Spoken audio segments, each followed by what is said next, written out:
Rural election స్టేడియంలో toss నాదే win నాదే అంటున్న ఆదాల 2020 ఐపీఎల్ మ్యాచ్ ను తలపిస్తున్న ఆదాల కార్యాలయం భారీగా వైఎస్ఆర్సీపీ పార్టీలో చేరికలు. ఆదాల యార్కర్లకు కుప్ప కూలిపోతున్న టీడీపీ వికెట్లు. రూరల్లో ఓవైపు మలిరెడ్డి హిట్టింగ్, టీడీపీ నాయకుల్లో sweating. Rural election match winner ఆదాలే అంటున్న ఎలక్షన్ పిచ్ రిపోర్ట్. గత 10 రోజుల నుండి నెల్లూరు రూరల్ నియోజకవర్గంలో భారీ చేరికలు కొనసాగుతున్నాయి. వచ్చేది జగనన్న ప్రభుత్వమేనని, తెలుగుదేశం పార్టీ రాదని తెలిసి జిల్లా వ్యాప్తంగా రాష్ట్ర వ్యాప్తంగా వైఎస్ఆర్సీపీ పార్టీలో వందల వేల సంఖ్యలో టీడీపీ, జనసేన, బీజేపీ నుండి చేరికలు సాగుతున్నాయి. ముఖ్యంగా నెల్లూరు రూరల్ నియోజకవర్గాల్లో భారీగా ముస్లింలు చేరడం టీడీపీకి పెద్ద షాక్. దానికి కారణం బీజేపీ మతతత్వం, పార్టీతో పొత్తు పెట్టుకోవడమే. ముస్లిం సోదరులు అడ్డులో తిరిగి పెట్టుకుంటే నేను వచ్చి ఆదాల ప్రభాకర్ రెడ్డి గారికి అర్జీ ఇస్తే విజయ్ కుమార్ రెడ్డి గారు, ఆదాల ప్రభాకర్ రెడ్డి గారు అందరూ ఏకీభవించి 30 లక్షల పని వెంటనే చేయించే ఘనత ఆదాల ప్రభాకర్ రెడ్డి గారికి.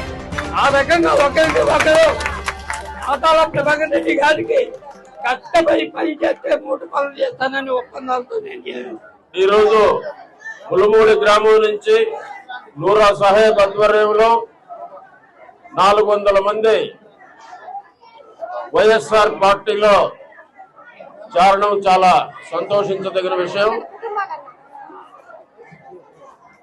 వాళ్ళందరూ కూడా జగన్మోహన్ రెడ్డి గారు చేస్తున్న సంక్షేమ కార్యక్రమాలకి, మనం చేస్తున్న అభివృద్ధి కార్యక్రమాలకి ఆకర్షితులై వాళ్ళు మా మీద ప్రేమతో ఈరోజు వచ్చి పార్టీలో చేరడం చాలా సంతోషించదగిన విషయం. తప్పకుండా ఆ గ్రామంలో బ్యాలెన్స్ ఉండే అన్ని పనులు కూడా పూర్తి చేస్తామని కూడా ఈ సందర్భంగా తెలియజేసుకుంటూ, మీరందరూ కూడా చూసుకుంటారు, పెన్షన్లో గతంలో వాలంటీర్లు ఇళ్లకు వచ్చి ఇచ్చేవాళ్ళు. చంద్రబాబు నాయుడు కోర్టుకు పోయి దాన్ని ఆపించాడు. ఈ రోజు పెన్షన్లు తీసుకోవాలంటే ఎంత ఇబ్బంది పడుతున్నారో మీరందరూ కూడా ఆలోచించాలి.